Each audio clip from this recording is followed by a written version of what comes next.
Tomorrow, don't get in the car with your husband. Take the bus. If you want to stay alive. I froze in the middle of the supermarket parking lot. The grocery bag slipped from my hands. An apple rolled across the asphalt, stopping near my shoe. My heart slammed so hard against my chest that I could hear it in my ears. In front of me stood Linda, the woman my husband had once humiliated and fired in front of the entire office. Her face was pale. Her lips trembled. "His child will be there," she whispered. "And you'll understand everything." I looked at my car, at my phone, at the dark road stretching ahead. And for the first time in many years, I changed my plans. I'm glad you're here. Comment your city below. I truly want to know where this story is reaching. Like this video if you believe the truth always comes out, no matter how carefully it's hidden. And subscribe because what happened next will change the way you see trust forever. That ordinary morning looked completely normal, so normal that now it feels suspicious, as if life had carefully put on a polite smile so I wouldn't notice anything was wrong. I woke up before the alarm as usual. The bedroom was still half dark, and the window carried a thin gray film of winter breath, blurring the streetlight outside into a soft glow. Daniel was sleeping on his back, his hands folded over his chest, as if even in his dreams he preferred order and control. I got up carefully, avoiding the loose floorboard near the bed. We had meant to fix it for months, but "not now" was a phrase often repeated in our home. The kitchen was colder than the rest of the house. The tiles chilled my feet instantly. I put the kettle on and switched on the small lamp above the counter. The warm yellow light made the room feel safe, almost tender, like nothing terrible could ever happen there. I spread butter on toast, sliced an apple for Emma, wanting her to eat at least something before school. Everything moved in its quiet circle. Kettle, bread, notebooks, keys, coat, backpack. Small routines that hold a family together when words no longer do. Emma came out of her room sleepy, her hair tangled in different directions, immediately searching for her phone charger. I watched her and thought about her birthday. 17. The age when a child is nearly grown, yet still needs you more than they are willing to admit. I mentally calculated whether my salary would stretch far enough for the delicate silver bracelet she had once admired in a shop window, and whether it might look too grown-up. She had changed recently, quieter, more careful, as if she were studying our house like a place with unpredictable weather. Daniel entered the kitchen fully dressed. White collar crisp. Belt straight. Watch secure. Phone already in his hand. He kissed Emma on the top of her head quickly, almost mechanically, like checking an item off a list, and said he was leaving for a business trip to Riverton. That word, business trip, had become sacred in our house. It explained late nights. Short answers. The feeling that he lived beside us but not truly with us. "I'll be back late," he said, his eyes sliding past me. "Okay," I replied. "Drive safely." He nodded, even smiled. But the smile felt like clothing he had put on before stepping outside. When they left, I stood alone for a moment, listening to the door close, the faint echo in the hallway, the sound of footsteps fading away. In that quiet, I felt a tired emptiness, the kind that builds slowly over years when you teach yourself not to ask too many questions. At work, everything was familiar down to the smallest detail. My small home textile store in Springdale smells of cotton, detergent, and wooden shelves polished with wax. I arranged towels by color, straightened corners of folded sheets, smiled at customers as if my true profession was creating a sense of order and cleanliness for other people. Two women debated which shade of beige felt warmer. A man held a pillow for several minutes, asking whether it would sink over time. I answered calmly, politely, with the patience women grow inside themselves when patience at home keeps the peace.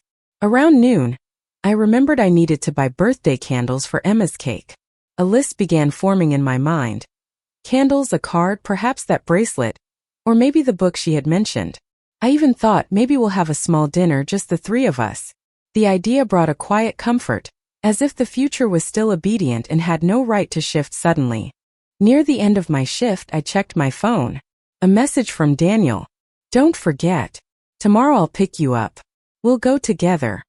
Before, I might have felt grateful, attention, care, and attempt to reconnect.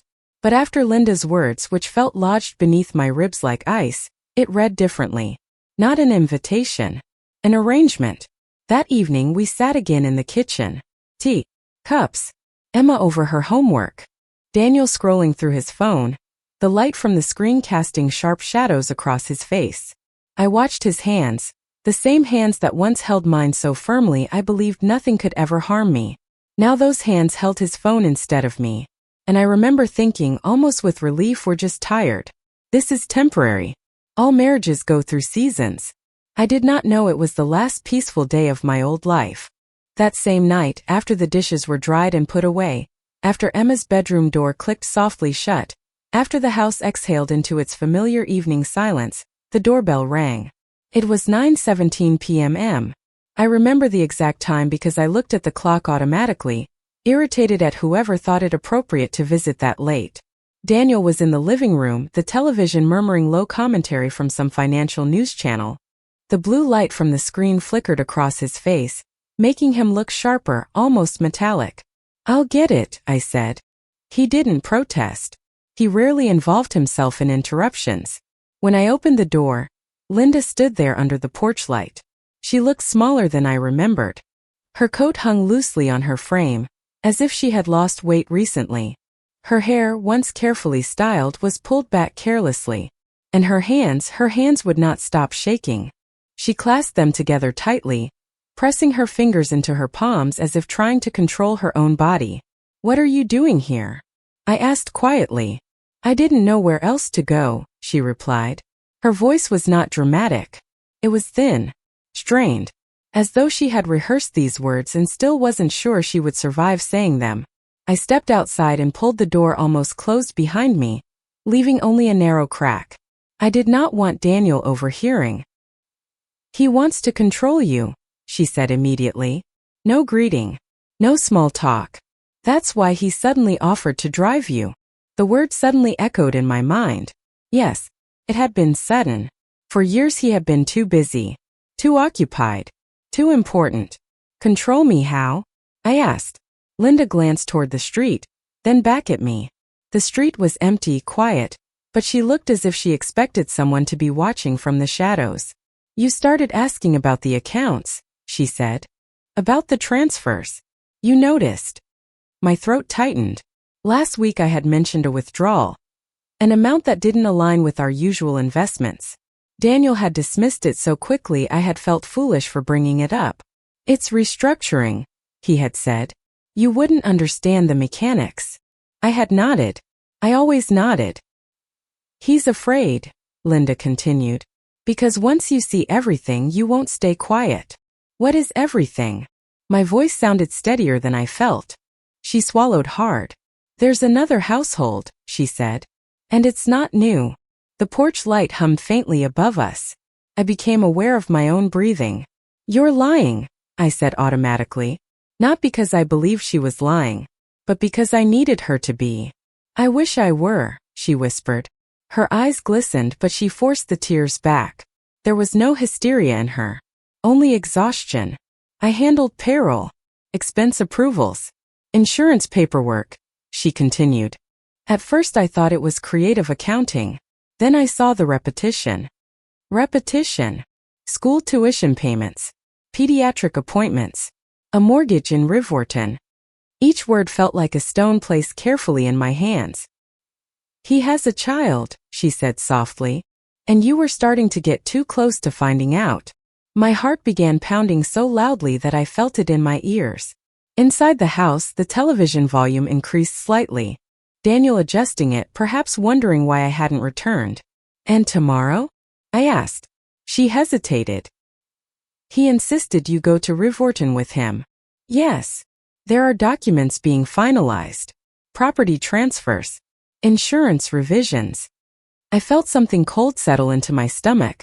He had mentioned updating our life insurance policy recently. Said it was for tax efficiency. Said we needed to optimize. "You think he wants me to sign something?" I said slowly.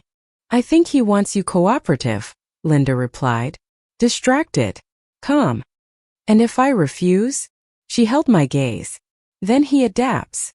The implication hovered between us. "You think he would hurt me?" I asked. She didn't answer immediately. "I think he believes you trust him completely," she said at last. And people who rely on blind trust can become dangerous when that trust starts to crack. A car passed at the end of the street, headlights sweeping briefly across the houses. I stayed silent once, Linda added quietly. When I saw the first irregularities, I convinced myself it was in my place, that it was just business. Her jaw tightened. He fired me publicly because I refused to authorize a transfer tied to a property purchase. I asked too many questions.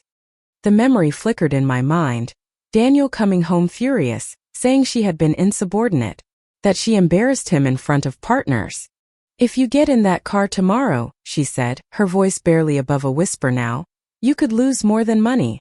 The words settled heavily between us. I thought of Emma asleep down the hall, of the quiet kitchen, of the routines I had trusted for decades. I can't prove everything yet, Linda continued quickly, but change the pattern. Just once. Don't go with him. Change the pattern. For years my life had been built on patterns. Wake up. Prepare breakfast. Go to work. Trust. Support. Defend. Repeat. Through the narrow opening of the door, I could see Daniel's silhouette moving across the living room. He paused, perhaps glancing toward the hallway. The man I had once believed incapable of deception. The man who had held my hand during labor. Who had cried when Emma took her first steps. The man who now seemed like a carefully memorized stranger.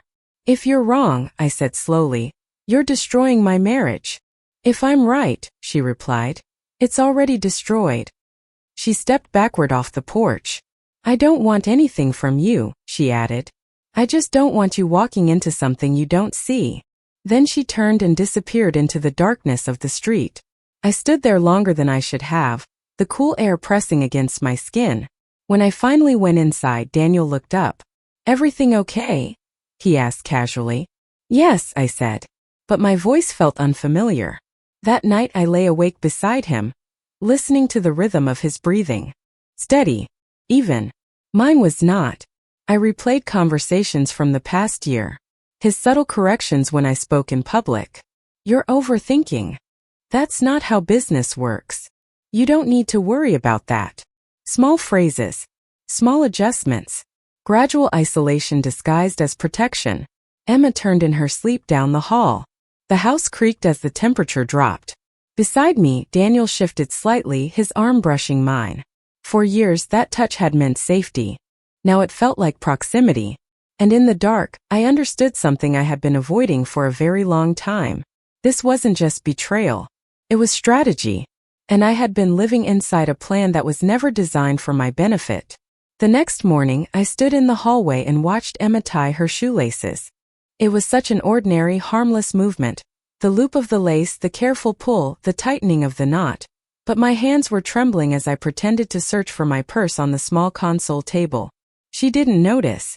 Children rarely notice the quiet earthquakes inside their mothers. They sense weather, yes, but they don't always recognize the fault lines forming beneath their own homes. Mom, have you seen my history notebook? She called from her room. On the shelf by the mirror, I answered automatically. My voice sounded steady. Too steady. The way it does when you have already decided not to fall apart. Daniel had left early, saying he needed to prepare for meetings in Riverton. He kissed my cheek before leaving, warm lips, familiar scent of aftershave, the same gesture he had used for decades. For a brief, dangerous second, I almost let that warmth calm me. Emma slung her backpack over her shoulder and paused near the door. Are you okay? She asked. The question caught me off guard. Yes, I said quickly. Why wouldn't I be? You just look tired. I forced a soft smile. I didn't sleep well. She studied me for a moment longer than usual, then nodded and left. The front door closed gently behind her. The house fell into silence. Not the peaceful kind. The kind that presses against your ears until you hear your own thoughts too loudly. I walked into the kitchen and sat at the table. The wood beneath my fingers was worn smooth from years of use. We had bought that table when Emma was 3. I remember standing in a second-hand furniture store, calculating whether we could afford it. Daniel sanded it himself in the garage. I varnished it while Emma napped. We were proud of that table. We were proud of building something from nothing. Daniel and I had started with very little. A one-bedroom apartment with thin walls. A radiator that clanged through the winter nights. A couch that sagged in the middle so badly we had to sit carefully or roll toward each other unintentionally. We kept our bills in neat envelopes. We tracked every expense in a small notebook. When money ran short, I picked up extra shifts without complaint. I learned to stretch groceries. I learned to say, "We'll manage." Daniel had ambition. I had endurance. He spoke about expansion, contracts, investors. I focused on keeping the ground steady beneath our feet. When Emma was born, I returned to work sooner than I wanted to. I told myself it was temporary. That sacrifice was part of the climb. "Just a few more years," Daniel would say. "Then we'll breathe." I believed him. I believed that every long night, every skipped vacation, every careful decision was something we were doing together. Linda had been there in those early years. She handled schedules and invoices, small logistical details Daniel dismissed as tedious. I trusted her because she was steady, almost invisible in her competence. Once we invited her to dinner. She seemed genuinely grateful. Daniel praised her for being organized. That was before success changed the texture of our lives. The apartment became a modest house. The modest house became larger. The car grew newer. The risks grew bigger. And slowly, so slowly I barely noticed, my role shifted. "You don't need to worry about the finances anymore," Daniel told me one evening. "I've got it handled." It sounded generous, protective. Gradually, decisions were made without me. Accounts were opened. Investments moved. Policies updated. If I asked questions, he smiled in that patient way. "You trust me, don't you?" And I did. Because trust had once been mutual. Because doubt felt like betrayal. Sitting at the kitchen table now, I saw how gently I had been repositioned, from partner to bystander. Not in one dramatic moment, but in 1,000 small concessions. I remembered the day he fired Linda. He came home furious, saying she had questioned a transfer in front of others. That she had embarrassed him. "She overstepped," he said. I defended him. I said employees should respect hierarchy. I never called her. I never asked what she had seen. That silence now felt heavier than any argument we had ever had. I stood and walked to the window. Outside, the street looked unchanged. A neighbor walked his dog. A delivery truck idled 2 houses down. Life continued, indifferent to private revelations. Inside me, something was rearranging itself. For years, I believed my sacrifices strengthened my family. That working without rest, saving without complaint, trusting without evidence, all of it built security. Now I wondered whether my silence had built something else. Perhaps I had mistaken loyalty for blindness. Perhaps the stability I protected was only one half of a divided life. Daniel's coffee mug still sat on the counter. A faint ring marked the wood beneath it. Such a small, ordinary trace of presence. I stared at it and felt distance instead of familiarity. The life we built, was it still shared? Or had I simply financed a version of him that existed somewhere else as well? Linda's words echoed again. Change the pattern. Not just tomorrow's route. Not just the bus instead of the car. But the role I had accepted for decades. For the first time in many years, I allowed myself to consider a dangerous possibility. What if I had been sustaining something that was never meant to sustain me? My hands stopped trembling. Clarity does that. It replaces panic with something colder. If there was another household in Riverton, if there was a child wearing my necklace, then the truth was no longer something to fear. It was something to verify. I picked up my phone. This time my fingers were steady. I was no longer waiting to be told the story. I was going to see it with my own eyes. There was a time when Daniel had seemed unshakably solid to me. Not dramatic. Not loud. Not the kind of man who needed to dominate a room. He had been composed, deliberate, quietly ambitious. In the early years, I admired the way he thought 3 steps ahead. He would stand by the kitchen counter with a cup of coffee and outline his plans as if the future were something structured and attainable. "We'll expand slowly," he used to say. "Carefully. Strategically." And I believed that strategy included me. He asked my opinion back then. He listened when I disagreed. When money was tight, he consulted me before making even minor purchases. We were partners, or at least that is how it felt. But nothing collapses overnight. It shifts. The first crack was so small I almost missed it. You've become boring, he said once, half smiling, when I declined a late dinner with potential investors. It sounded teasing. Harmless. I laughed along. Later, when I mentioned an unfamiliar transaction on our account, he exhaled slowly, like a teacher correcting a child. You don't understand how these financial instruments work, he said. It's layered. Layered. Trust me. Those two phrases began to replace transparency. Gradually, I noticed how he corrected me in front of others. At a company anniversary dinner, I told a story about our early struggles, the broken radiator, the second-hand couch, the months we survived on my overtime pay. Daniel leaned back and chuckled lightly. It wasn't that dramatic, he said. She tends to romanticize hardship. Everyone laughed politely. I smiled, but I felt something shrink inside me. After that evening, I began speaking less at public events. At home, new habits formed. He changed the passcode on his phone. He placed it face down on the table. When messages arrived, he glanced quickly and stepped away to answer. For better reception, he would say. Reception. A word that felt technical and neutral, while something far less neutral pulsed beneath it. Emma began withdrawing before I fully recognized what was happening.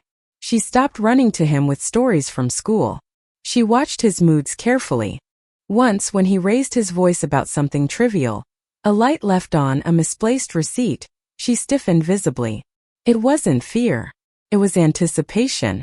As if she was measuring how much sound the house could withstand. Neighbors changed too. At a summer block gathering, one woman I barely knew took my hand briefly and said, "You're stronger than you think." I didn't understand why she said it. Another time, one of Daniel's associates avoided my gaze entirely when I approached. Conversations dimmed when I entered rooms. Subtle. Always subtle. I replayed arguments in my mind. You overthink. You're too sensitive. You worry about things that don't matter. Each phrase delivered calmly without shouting. And that calmness made me doubt myself more effectively than anger ever could. The most chilling moment came during a discussion about restructuring assets. If something ever happened to me, he said, you wouldn't know where to begin. It wasn't cruelly spoken. It was observational. Matter of fact. You've been out of that side of the business too long. I remember sitting very still, because I realized in that moment that I had indeed stepped away. Gradually. Willingly. He had encouraged it. You don't need to carry that burden anymore, he'd said years earlier. I'll handle it. And I had accepted the relief. Accepted the narrowing of my access. Accounts moved into his sole management. Documents delivered for signature with highlighted tabs marking where to sign. Insurance policies adjusted, for optimization. He began traveling to Riverton more frequently. First it was quarterly, then monthly, then whenever necessary. He purchased a second phone, explaining it was essential for separating business communications. He discouraged my attendance at events. You wouldn't enjoy it. It's better if you stay home. Gradually I stayed home more. And he stayed away longer. Even his affection changed tone. You're lucky you have me, he once said after resolving a tax dispute. Lucky. As if my stability were dependent on his continued management. The man who once sought my counsel now delivered conclusions. The man who once asked for reassurance now offered it as though I were fragile. Looking back, the red flags were not dramatic explosions. They were quiet adjustments. Reduced transparency. Increased authority. Subtle belittlement disguised as guidance. I had mistaken composure for integrity. Control for competence. Isolation for protection. The night before I chose the bus, I lay awake cataloging these moments. None of them individually catastrophic, but together patterned. And patterns once seen cannot be unseen. Linda's words echoed relentlessly. Change the pattern. Because if I had remained silent, if I had continued nodding and signing and trusting, then whatever Daniel had built in Riverton would not have been an accident. It would have been enabled by me. For years I thought my silence preserved peace. Now I understood something far more disturbing. My silence had provided space. And in that space another life had quietly flourished. I took the bus. Even now, that sentence feels smaller than what it truly was. It sounds ordinary, practical, a simple change in transportation. But it was the first decision I had made in years without Daniel's influence hovering somewhere above it. I stood at the bus stop with my coat pulled tightly around me. The morning air was sharp and cool, brushing against my face as if trying to wake me more fully. My hands were no longer trembling. They felt grounded, not because I was calm, but because I had crossed an invisible line. Fear had already reached its peak. What remained was clarity. Daniel believed I would drive later and meet him in Riverton. He believed I would follow the pattern. The bus arrived with a tired mechanical sigh. The doors folded open. I stepped inside, dropped coins into the slot, and moved toward the back. The seats smelled faintly of fabric cleaner and years of routine. I sat by the window. The city passed in fragments. Storefronts opening their shutters, a woman walking her dog, a delivery truck idling at a light. Life unfolding with indifference to private disasters. At the third stop, a woman boarded with a small boy. I noticed him immediately, though I didn't yet understand why. He was around 6 years old. Dark hair falling over his forehead. Serious, observant eyes, gray-blue. The same shade I had watched across our dinner table for 2 decades. My breath caught. The woman guided him into the seat across from me. She adjusted his jacket collar and leaned down to whisper something in his ear. He laughed. That laugh wasn't identical, but it was close enough. Close enough to make something in my chest tighten painfully. Then I saw it. Around his neck was a thin silver chain. Hanging from it, an oval pendant slightly worn along the edges. My pendant. The one Daniel said he had lost during a conference. I remembered standing in front of my jewelry box, touching the empty space where it used to rest. I remembered his apology, casual and quick. I must have left it at the hotel, he'd said. I'll replace it. I had told him it wasn't about replacing it. It had belonged to my mother. Now it rested against the chest of a child who called another woman Mom. My fingers curled around the edge of the seat. The woman noticed my gaze and smiled politely, unaware of the storm behind my eyes. The bus slowed. They stood. And I stood too. I followed them off the bus without hesitation. 3 blocks. Past a bakery where the windows were fogged from fresh bread. Past a small park with empty swings moving slightly in the wind. Around a corner lined with houses that all looked respectable and maintained. They stopped in front of one. White trim. Clean curtains. A small blue bicycle leaning against the porch railing. My stomach twisted. In the driveway sat Daniel's car. Not parked carelessly. Parked with familiarity. The woman unlocked the front door and ushered the boy inside. I stayed across the street, partially shielded by a tree whose leaves were already thinning for autumn. A minute passed. Then the door opened again. Daniel stepped out. He wasn't dressed for a meeting. No briefcase tucked under tension. No hurried expression. He looked relaxed. The kind of relaxed I hadn't seen in our house in months. The boy ran toward him. Daddy! The word rang across the quiet street. Daniel crouched instantly and lifted him with ease, pressing his face into the child's neck. He laughed, full, warm, unguarded. That laugh. I realized with a sharp, painful clarity that I hadn't heard that version of his laughter directed at me in years. The woman stepped onto the porch. She kissed him lightly on the lips. It wasn't shy. It wasn't uncertain. It was routine. Practiced. Comfortable. I stood frozen. This was not a secret affair hidden in hotel rooms. This was domestic life. Morning routines. Shared coffee. A bicycle waiting to be ridden. Daniel shifted the boy on his hip and carried him inside. The door closed gently behind them. I remained where I was. Breathing in. Breathing out. The wind rustled the trees above me. Somewhere down the block, a dog barked once and fell silent. My phone vibrated in my hand. A message from Daniel. Looking forward to seeing you soon. I stared at the words. For a moment a strange, almost detached amusement passed through me. The precision. The confidence. He believed I was still in the dark. That I would arrive in Riverton smiling.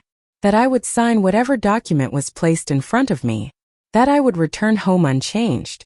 I stepped closer, careful to remain unnoticed. Through the living room window I caught glimpses of movement. Daniel placing his keys on a small wooden table. The boy climbing onto his lap. The woman handing him a mug, coffee, judging by the steam. A choreography of intimacy that had clearly been rehearsed countless times. My chest ached, but I did not cry. Tears would come later. Right now I was witnessing. Confirming. Everything Linda had said was no longer a warning. It was fact. I thought of Emma. Of her careful silence. Of the way she had begun measuring her father's moods. Had she sensed this fracture before I allowed myself to? Another message vibrated on my phone. Are you on your way? I looked at the house once more. White trim. Blue bicycle. My necklace resting against another child's heart. Then I looked down at the screen. For years I had answered automatically. Today I typed one word. No. And for the first time in my marriage, that word did not feel like rebellion. Felt like survival. I didn't go home after standing across from that house. I went somewhere quieter, somewhere my shaking hands wouldn't be noticed. An all-night cafe near the bus station where the lights were too bright and the coffee tasted like burnt patience. I took a booth with my back to the wall and opened my phone the way I used to open bank statements. Slowly, as if the numbers might bite. Linda answered on the second ring. I saw them, I said. There was a pause and then the smallest exhale, like she'd been holding her breath since the day Daniel fired her. Now you understand, she murmured.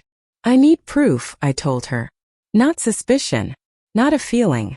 Something that doesn't disappear when he smiles and says I'm imagining things. I have some, she said. But you need to be careful. He doesn't panic loudly. He panics precisely. By morning I had a plan that felt like cold metal in my pocket. Linda sent me what she had kept. Copies of transaction logs, a timeline of payments, screenshots of emails Daniel didn't realize were forwarded to an archive. It wasn't the whole truth, but it was a spine. Then I called the only person Daniel couldn't charm, because he already hated him. My cousin Mark ran audio for community events at City Hall. He owed Daniel nothing and trusted me without questions. I need a speaker, I said. And a way to connect my phone. What kind of event? He asked. Charity gala, I answered. The kind where people clap before they understand what they're clapping for. Daniel's company sponsored those events. He liked being seen in rooms where the lighting made him look generous. That evening I dressed carefully. Not for revenge. For credibility. A simple navy dress. Low heels I could walk in without wobbling. Hair pinned back the way I wore it when I wanted to be taken seriously. I looked at myself in the mirror and saw a woman who had spent years smoothing over discomfort like wrinkles in fabric. Not tonight. City Hall was full of polished voices and soft laughter. The air smelled of perfume, wine, and expensive confidence. Daniel stood near the stage speaking with donors, his hand resting lightly on the back of the woman from Riverton, like he had every right. The boy was there too, in a neat little suit, holding a balloon and looking bored. And beside them, seated near the front rows, was Emma. My daughter's eyes met mine across the crowd. She looked confused at first, then anxious, as if she sensed that the ground under her was shifting. Daniel approached me with that practiced smile. There you are, he said softly, like a husband performing affection. I was worried. You didn't answer my calls. I was busy, I replied. With what? He asked, still smiling. Listening, I said. His smile tightened for half a second, barely visible. Then he recovered.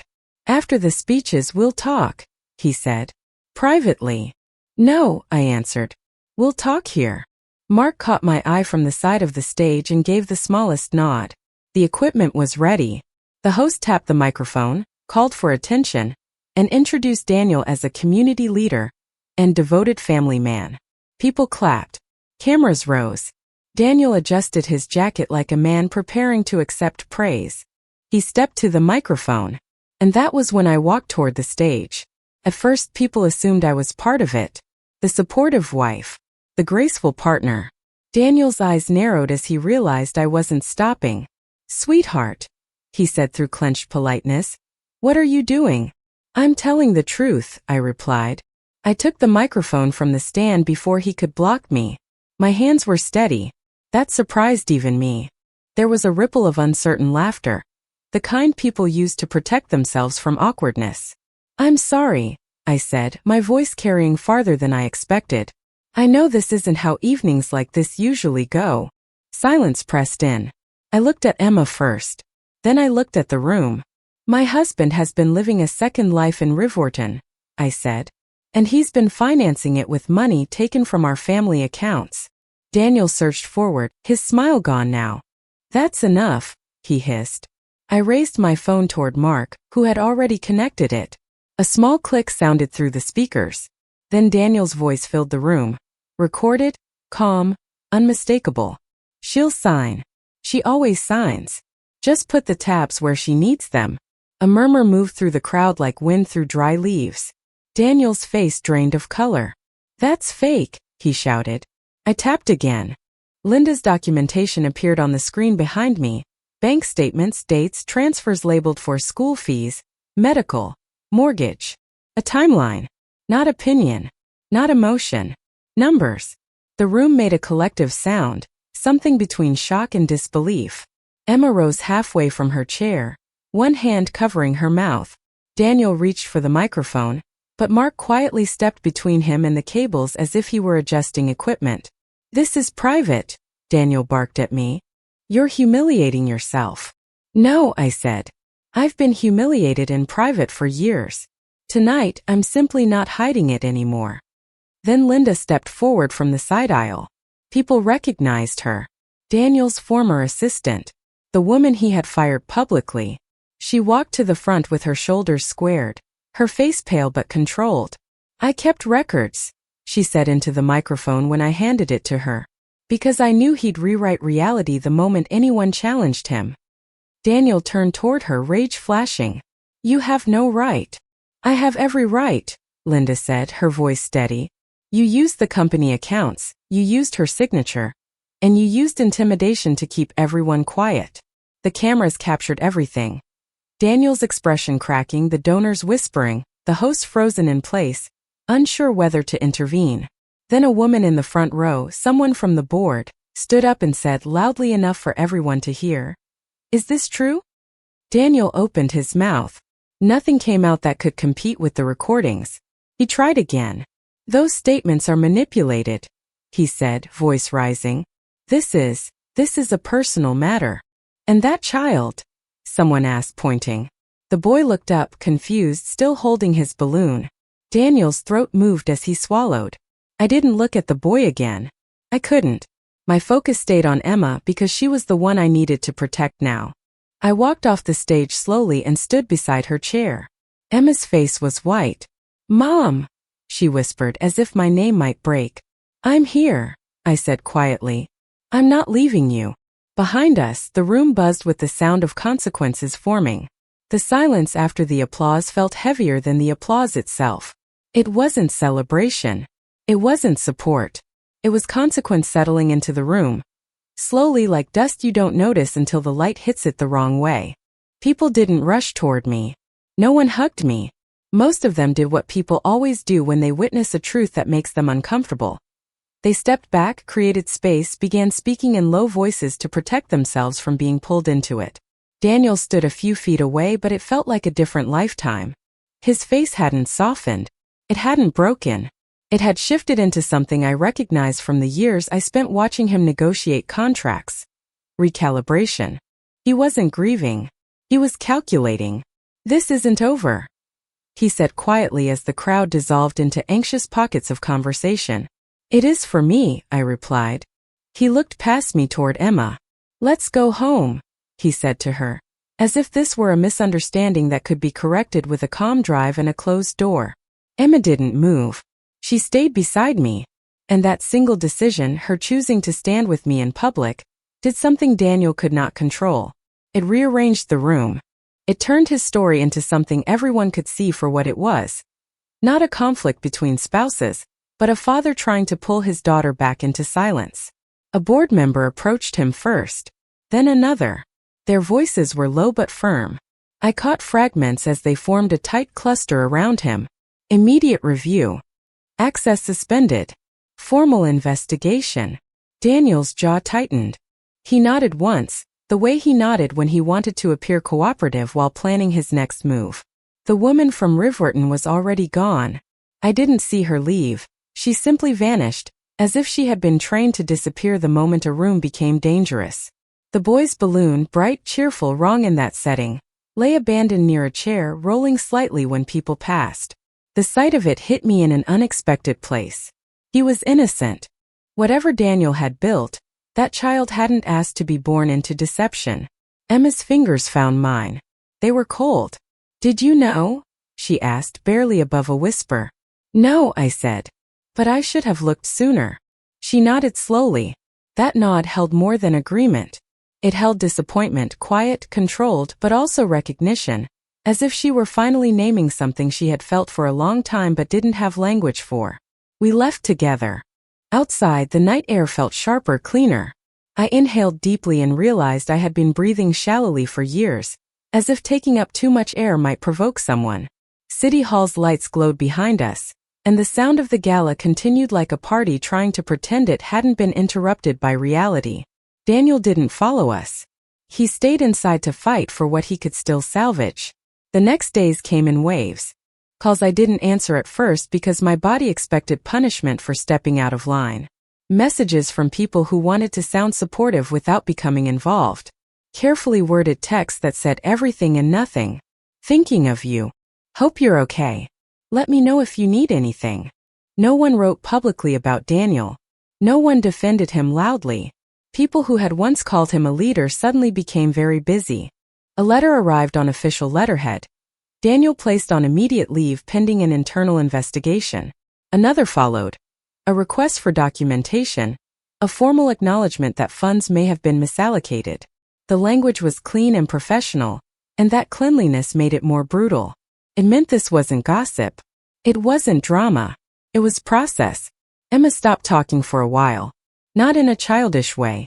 In a controlled way, as if she were rationing words because she didn't trust what might happen if she let them spill.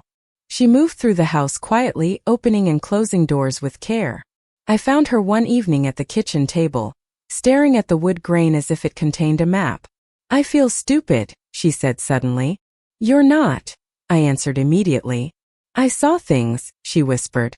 "I just didn't understand what they were." I sat across from her, keeping my voice calm. "Adults can hide very well," I said.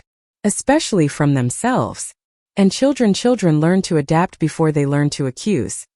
She swallowed hard. Her eyes stayed dry but her face looked tight, like someone holding a door shut with her whole body. Daniel came home only once that week. He arrived mid-afternoon, when he knew Emma would still be at school.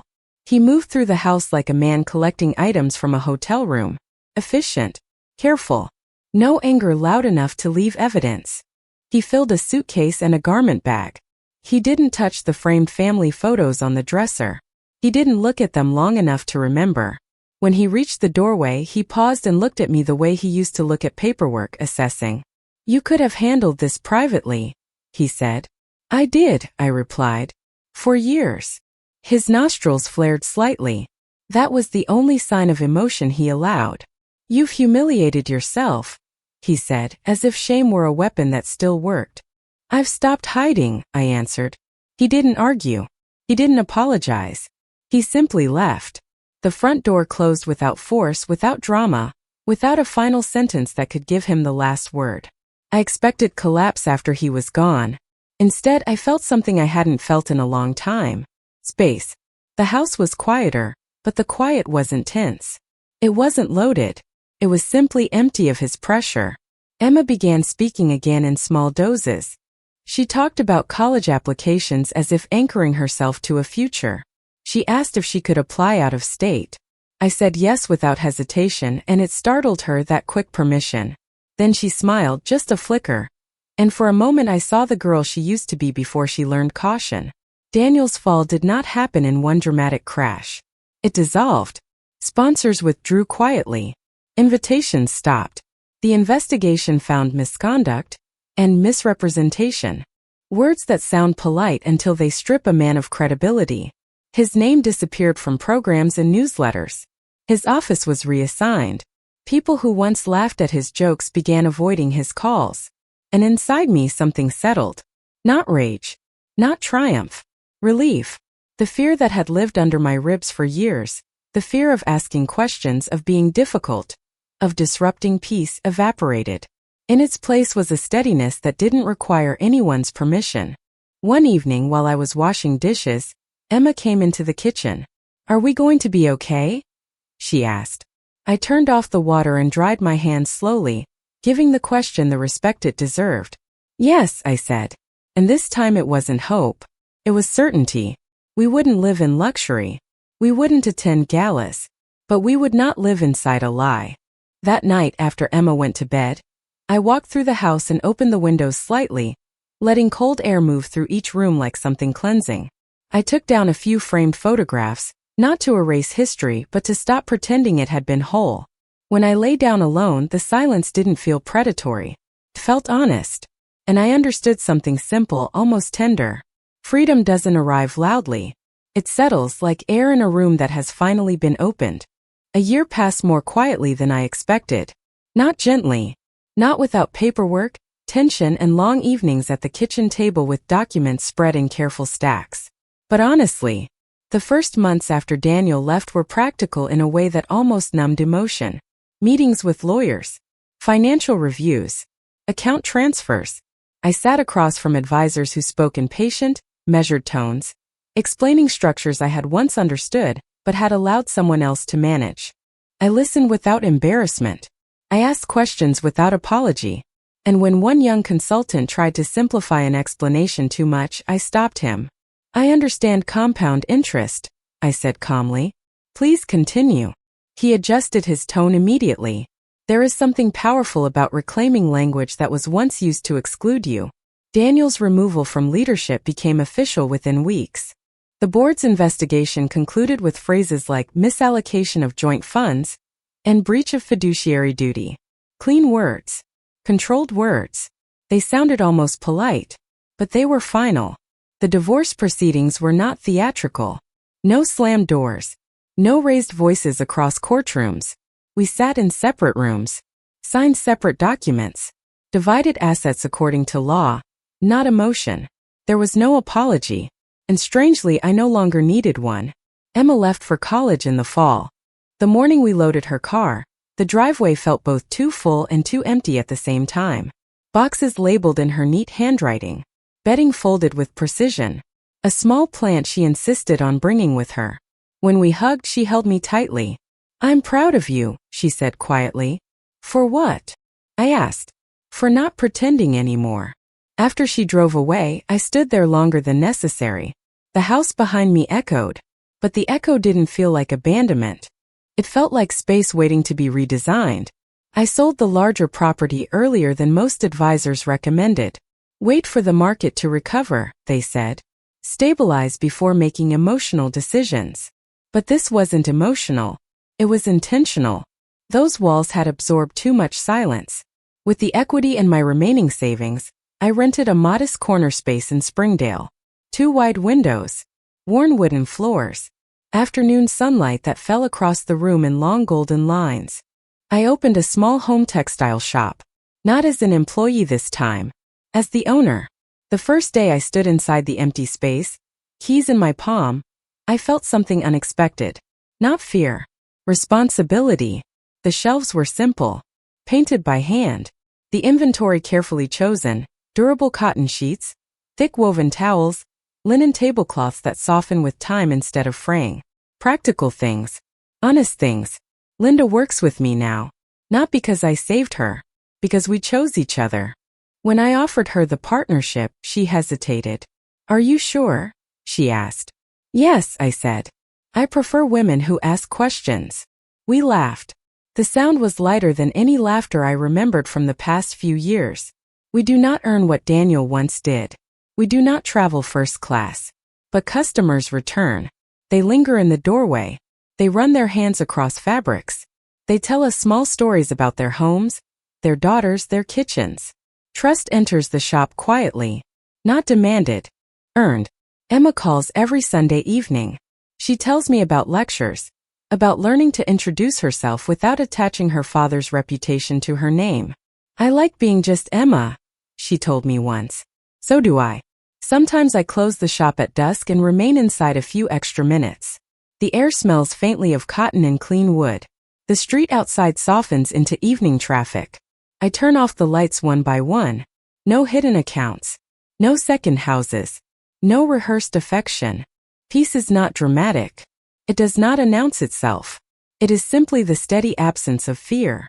We do not live in luxury, but we live in clarity. And clarity, I have learned, is far more sustainable. If you've listened this far, I'm grateful. Tell me, would you have walked away sooner? Or would you have waited for undeniable proof the way I did? Write where you're listening from. And if you believe that self-respect is quieter than revenge but stronger than silence, stay with me. There are more stories still unfolding.